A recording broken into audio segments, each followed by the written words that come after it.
విశాఖను కేంద్రంగా చేసుకొని వైఎస్ఆర్సీపీ రాజ్యసభ సభ్యుడు విజయసాయిరెడ్డి చేసినటువంటి భూ కబ్జాలు చూసి సిబిఐ అలాగే ఈడీ అధికారులు విస్తుపోయారని, ఆయన మీద కేసు నమోదు చేసేందుకు కూడా ప్రయత్నాలు జరుగుతున్నాయని, అయితే విజయసాయిరెడ్డిని కాపాడే విషయంలో జగన్మోహన్ రెడ్డి విజయసాయిరెడ్డికి హ్యాండ్ ఇచ్చాడు అనేటువంటి వార్తలు ఇప్పుడు సోషల్ మీడియా వేదికగా చక్కర్లు కొడుతున్న నేపథ్యంలో వీటి మీద మనం విశ్లేషణ చేసుకునేటువంటి ప్రయత్నం చేద్దాం. ప్రస్తుతం మనతో పాటు ఉన్నారు ప్రముఖ రాజకీయ విశ్లేషకులు అంకమరావు గారు. సార్తో మాట్లాడదాం.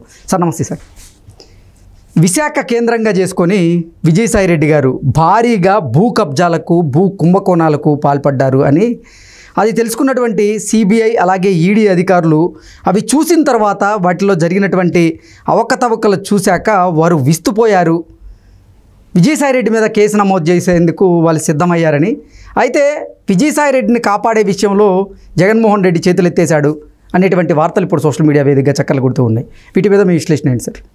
ముందుగా విజయసాయిరెడ్డి గారు ఏదన్నా చేశాడు అంటే అది జగన్మోహన్ రెడ్డి గారి ప్రమేయంతో జరిగింది. సొంతంగా విజయసాయిరెడ్డి గారు ఏమీ చేయడు. ఏది చేయాలన్నా కూడా జగన్మోహన్ రెడ్డి గారికి చెప్పే చేస్తాడు ఆయన.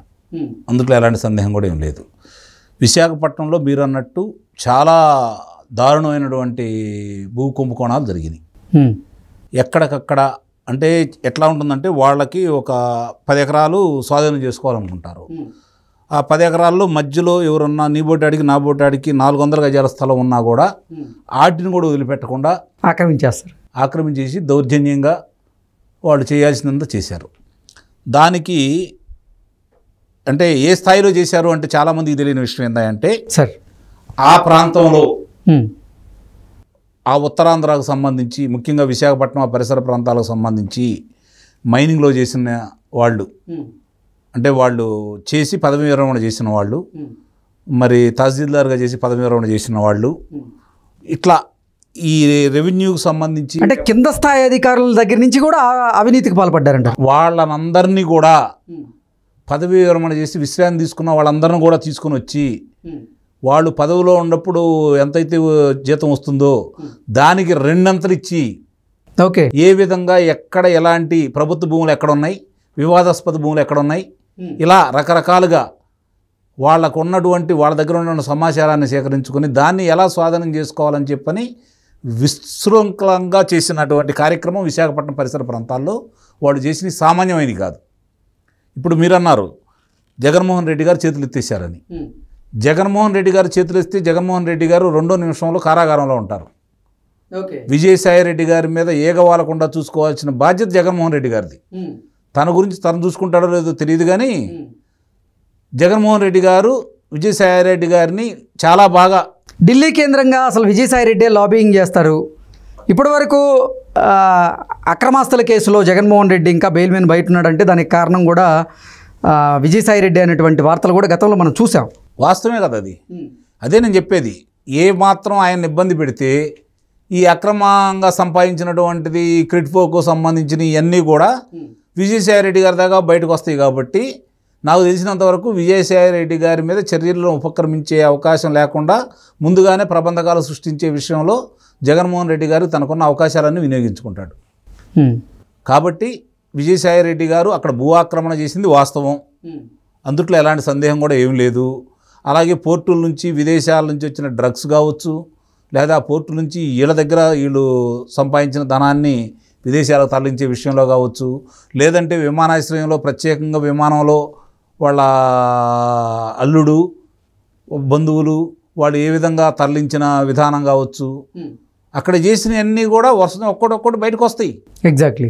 ఇవన్నీ కూడా విపరీతంగా వాళ్ళ మీద వ్యతిరేకత వస్తుందని చెప్పని కొన్ని రోజులు దాన్ని మరుగున పరచడం కోసం ఆయన్ని తప్పించేసి సుబ్బారెడ్డి గారిని అక్కడ పెట్టడం కూడా జరిగింది.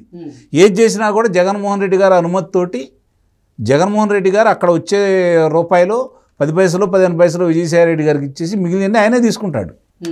ఆయన ఇవ్వాల్సిన వాళ్ళకి ఆయన ఇచ్చుకుంటాడు. కాబట్టి దానికే ఉపయోగించాడు ఆయన్ని. విశాఖపట్నాన్ని ఎందుకు ఎన్నుకున్నారంటే కారణం కూడా అది.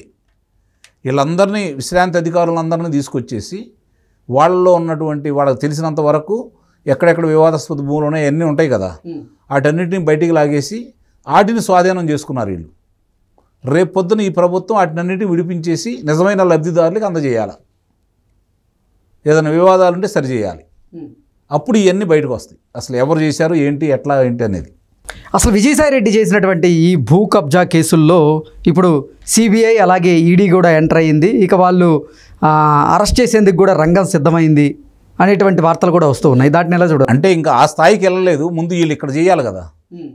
వీటన్నిటి కుంభకోణం. ఇప్పుడు చంద్రబాబు నాయుడు గారు 12వ తారీఖు నాడు ప్రమాణ స్వీకారం చేశారు ముఖ్యమంత్రిగా, 4వసారి. ఇవాళ ఎంత తారీఖు? 4వ తారీఖు. అంటే 3వ తారీఖు సాయంత్రం వెళ్ళారు ఆయన ఢిల్లీ.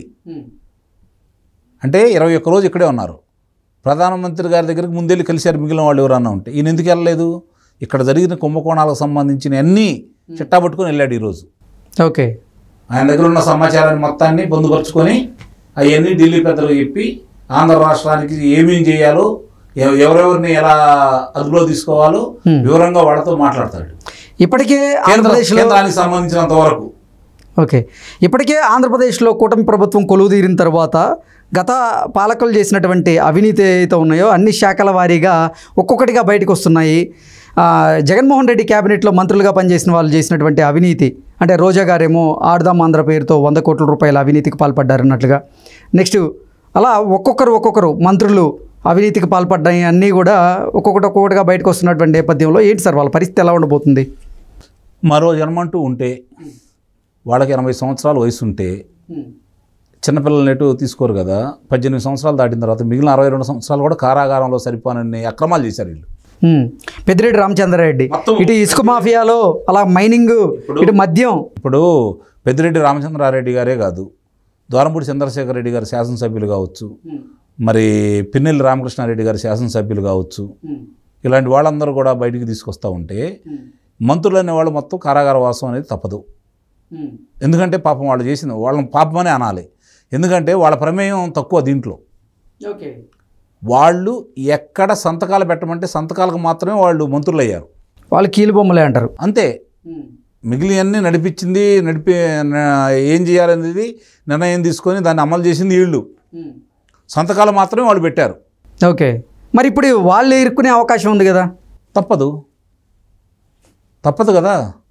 ఇప్పుడు తప్పు చేసిన వాళ్ళకంటే దాన్ని ప్రోద్బలం చేసిన వాళ్ళదే ఎక్కువ శిక్ష అంటారు. హత్య చేసిన వాడికంటే హత్యకు సంబంధించిన ఆయుధాన్ని అందించిన వాడు కూడా నేరస్తులే కదా. కాబట్టి వీళ్ళు కూడా దాంట్లో వీళ్ళకి తెలిసే జరిగింది కదా, తెలియకైతుంది అయితే జరగలేదు కదా.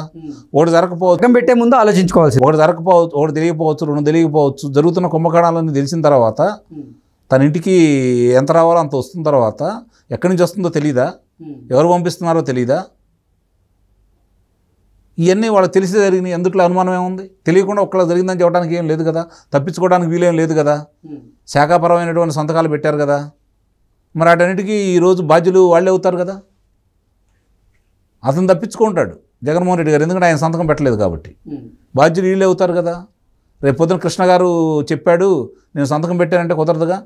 మీ దగ్గర నుంచి నాకు ఇదిగో పలాందానికి మీరు సంతకాలు పెట్టండి అని చెప్పని ఓ పత్రం రూపేణానో లేకపోతే వాట్సాప్ ద్వారానో సందేశం వస్తే దాని ఆధారంగా అయితే మిమ్మల్ని తీసుకోవచ్చు. అవును, అది లేనప్పుడు మీరు తప్పించుకుంటారు, నేనే కదా దానికి బాధ్యుడయ్యేది. జరిగేది కూడా అది.